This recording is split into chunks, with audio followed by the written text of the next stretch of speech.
This I recommend. Welcome back. We missed you. That's very nice of you to say. Welcome to another edition. On this channel, I'll look at all kinds of movies so you never have to watch a bad one again. With all that being said, please don't forget to like, share and subscribe to my channel. Sit back and relax and let's get this party started.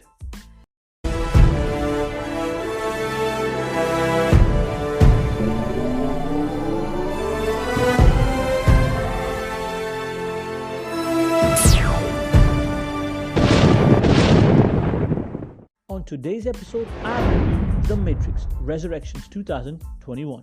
Do you think you are the one? I kind of already know I'm the one doing this review, but what I really want to know is if you think I'm going to do a great job. You're cuter than I thought. Oh, thanks. I appreciate that, that's nice. Not too bright though.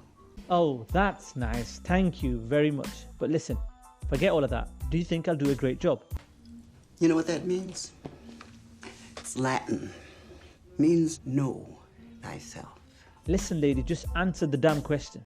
Now I'm supposed to say, that's interesting, but then you say, But what?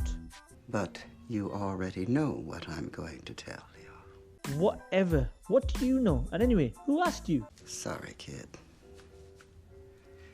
You got the gift, but it looks like you're waiting for something. Yes, I'm waiting for you to shut up so I can get on with this video. Let's crack on.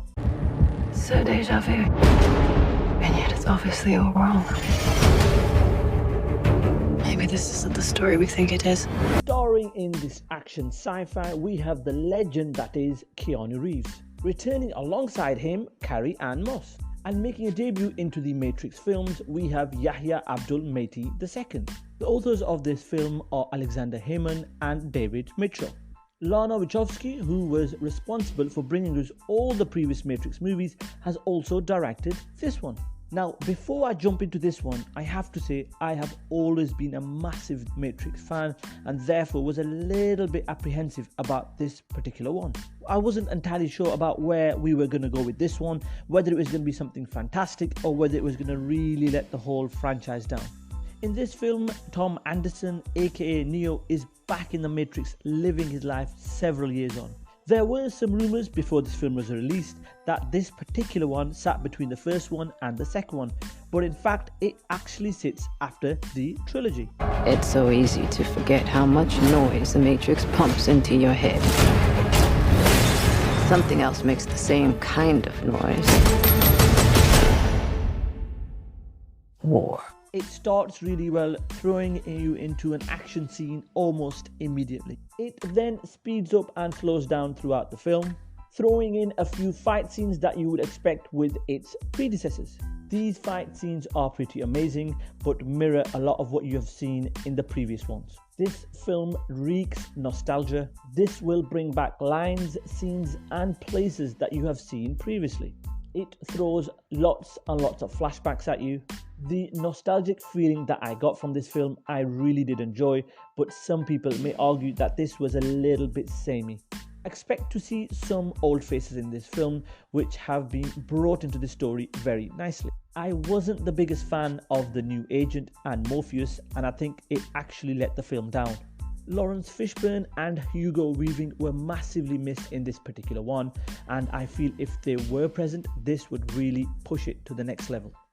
They tried to do something new with the agents, but I felt that it really didn't work. I also couldn't really warm to the new team around Neo, and I felt this was, for me, more about Neo and Trinity.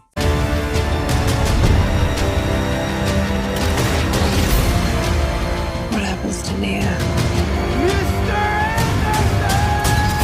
The basic storyline is something we've seen already and at times got a bit predictable.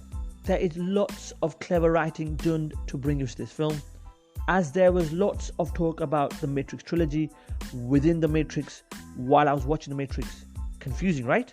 Yes! I'm not going to say any more than that, as they may have ruined the film for you.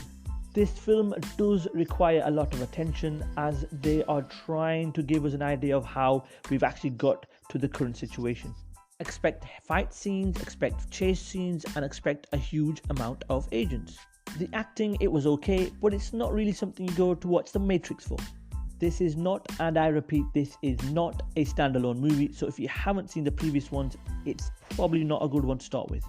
I think it would be a good idea to watch the trilogy again, as it would add to the experience to this one. There are no scenes of sex or nudity, some strong language, and lots of violence. Final thoughts then, it's not really come back with a bang, but it's a pretty good effort. It was always going to be a difficult task to bring out this fourth one after what they've done in the trilogy. I have enjoyed the previous ones, and this has brought back more of the same. I wish there were more fight scenes, but I feel this is building to something bigger. If they could bring back Hugo Weaving and Lawrence Fishburne in the next one, that would be pretty epic. For me, this is not as good as the first or second one, but definitely better than the third one. With my rose-tinted glasses, I would give this film a 7 out of 10. And despite some of its weaknesses, I would still recommend this film. If you want to see Trinity again, fight for her!